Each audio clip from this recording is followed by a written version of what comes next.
안녕하십니까. 유니TV 한반도는 지금의 김하늘입니다. 오늘은 정치군사분석과의 강석빈 사무관을 모시고 한 주간 한반도 동향을 알아보겠습니다. 사무관님 안녕하세요. 안녕하세요. 네, 이 김정은 제1비원장이 1월 1일에 신년사를 발표를 했잖아요.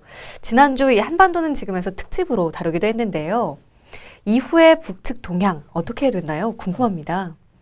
네, 북한은 신년사 발표 이후 전 부분에서 과학 관철을 독려하고 있는 상황입니다. 언론 매체 등을 통해 신년사 반향을 지속적으로 소개하며 주민들의 의지를 고취시키고 있습니다.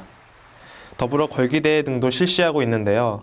1월 4일 인민무력부 걸기대회가 있은 데 이어 1월 6일에는 김일성 광장에서 평양시 군중대회가 열렸습니다. 이러한 동향들은 당분간 지속될 것으로 보입니다. 그렇군요. 이 북한 노동신문이요 또 10대 중대 사변이라는 기사를 발표를 했습니다. 어떤 내용의 기사인가요? 네, 북한은 이례적으로 노동신문을 통해서 10대 중대 사변을 밝혔습니다. 마치 우리나라에서 연말에 올해 10대 뉴스를 선정해 보도하는 것과 비슷해 보입니다. 과거에는 조선신보 등을 통해서 발표했었는데 김정은 집권 이후에는 노동신문으로 보도하는 특징적 모습을 보이고 있습니다. 10대 뉴스에는 김정은 신년사 발표, 3차 핵실험, 경제 핵무력 병진 노선 채택, 금수산 태양궁전법 채택, 핵 보유국 지위 공고화 법령 채택, 정전협정 60년 행사 및 북한 정권 65주년 행사 진행, 각종 국제 경기에서 금메달 160여 개 쟁취, 마식령 속도에 의한 주요 시설물 건설, 당 세포 및 중대장 중대 정치 지도원 대회 등 각종 대회 개최 등을 언급하였습니다. 올해의 10대 뉴스는 무엇이 될지 궁금합니다. 네, 정말 올해는 10대 뉴스가 어떤 뉴스가 또 선정이 될지 앞으로가 궁금해집니다. 또 이 북한의 한 해 동향을 살펴볼 수 있는 흥미로운 기사가 아니었나 싶네요. 본격적으로요, 이 한 주간 북한 내부 동향을 한번 살펴보겠습니다. 12월 말에는 이 북한의 주요 기념일들이 많았지요. 이 내부적으로 어떤 행사들이 있었습니까? 네, 12월 24일은 우리에게는 크리스마스 이브일인데요.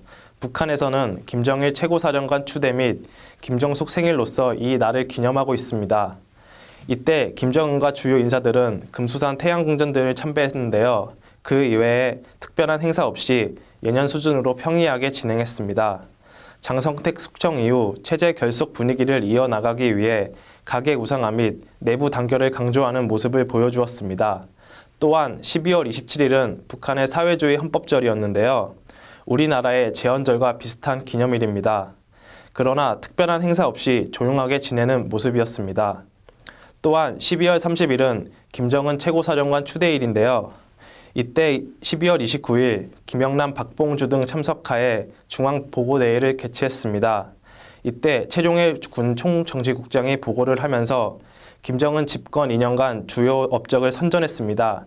여기에는 무도 장제도 방문, 성군, 전군 선전 일군 대회, 중대장 대회 등 각종 군 관련 대회 개최 등을 언급하면서 향후 당 정치 사업 강화, 후방 사업 개선, 무장 장비 현대화 등을 해야 한다고 역설했습니다. 또 이 지난 12월 31일에는요, 그 김정은이 굉장히 많은 관심을 보여왔던 마식령 스키장이 완공이 됐다고 하더라고요. 앞으로 어떻게 운영될지가 궁금해지거든요. 네. 북한은 박봉주, 최정해, 김기남, 강석주, 박장남 등이 참석한 가운데 마식령 스키장 개장식을 진행했습니다. 마식령 스키장은 김정은 집권기 동안 역점 사업으로 추진한 것인데요. 그동안 김정은이 현지 지도를 5번이나 했었습니다.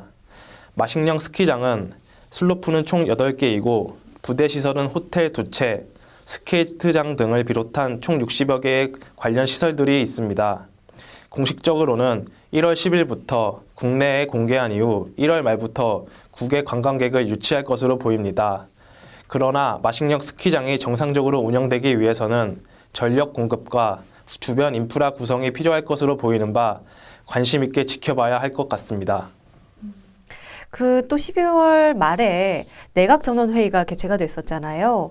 어떤 논의들이 이루어진 것으로 알려졌나요? 네. 북한은 12월 28일 중통 보도를 통해서 내각전원회의 확대회의 개최를 하였다고 밝혔습니다. 이때는 박봉주 내각 총리 등이 참석하였는데요. 주요 안건은 올해 농사 총화와 내년도 농사 대책이었습니다. 보통 내각 전원회의 확대회의에서는 예산 집행과 계획 달성 정도 등을 점검하는데요. 이번에는 개최 시기, 참석 인사, 안건 등을 고려할 때 특별회의의 성격으로 보입니다. 내년 농사 대책으로는 농사 관리 운영 방법 개선과 함께 품종 개량, 특용 작물 재배 집약화, 농기자재 생산 정상화 등을 언급했습니다. 14년 신년사에서도 농업을 주공전선으로 밝힌 북한이 올해 농업 정책을 어떻게 이끌어 나갈지 주목해야 할 것입니다. 네, 한편 이 북한이 신년사를 통해서 남북관계 개선 의지를 보인 것으로 이렇게 알려지고 있는데요. 그 이후 동향은 어떻습니까? 네, 북한은 신년사 반향을 소개하면서 조평통 등 대남 기구를 중심으로 남북관계 개선을 주장하고 있습니다. 조평통 서기국장인 강제영은 우리 민족끼리 기치를 높이 들고 남북관계 개선과 조국 통일을 위한 투쟁을 힘차게 벌려나가겠다고 노동신문을 통해 밝혔고 1월 5일에는 조평통 대변인이 중통과의 기자회견을 통해서 향후 남북관계 전도는 우리의 태도에 달려있다고 주장했습니다. 이는 우리 정부의 남북관계 개선 의지를 살피면서 주도권을 잡기 위한 것으로 보입니다. 네, 이런 이 북한의 남북관계 개선 의지 표명에 대해서 우리 정부는 어떤 입장을 보이고 있습니까? 네, 북한은 작년에도 대결 정책을 버리고 화해와 단합, 통일의 길로 나와야 된다고 주장했습니다. 그러나 이후 핵실험, 군사적 위협, 개성공단 일방적 중단, 비방 중상 등 남북관계를 저해하는 행위를 지속하였음을 언급하면서 남북관계 개선의 진정성에는 의구심을 가질 수밖에 없음을 밝혔습니다. 지난해 군사적 도발과 위협, 약속 불이행으로 남북관계를 악화시킨 책임은 북한에 있음을 명확히 밝히면서 남북관계 개선을 위해서는 북한이 신뢰를 쌓기 위한 진정성 있는 자세를 보여야 하며 무엇보다 북한이 비핵화 실현을 위한 진지한 노력을 기울여야 한다는 것을 주장하였습니다. 그렇다면 이 북한의 대외적인 움직임은 또 어땠습니까? 네, 북한은 특별한 동향 없이 러시아, 쿠바 등 전통 우호 국가의 일상적 외교 활동을 진행하는 모습을 보였습니다.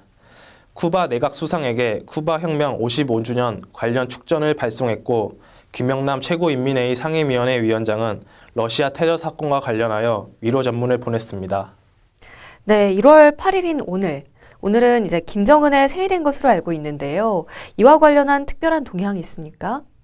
네, 1월 8일은 김정은의 생일로 알려져 있습니다. 그러나 북한 매체에서는 김정은 생일 관련 공식적인 언급은 없는 상황입니다. 작년에는 공휴일 지정이나 대대적인 행사 없이 조용하게 지내는 모습을 보였었는데요. 다만 내부적으로 주민들에 대한 선물 배급 등을 한 것으로 보입니다. 올해는 어떻게 보내야 될지 좀 더 지켜봐야 할 것 같습니다. 네, 그렇다면 이 다음 주 북한 전망은 어떻게 보고 계신가요? 네, 북한은 대내적으로는 각 분야별 지역별로 신년사 관철, 걸기 모임 등을 진행할 것으로 보입니다.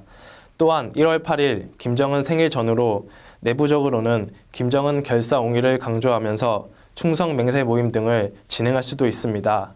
작년과 마찬가지로 어린이 등을 대상으로 특별 배급을 통해 애민 지도자의 모습을 보일 수도 있습니다.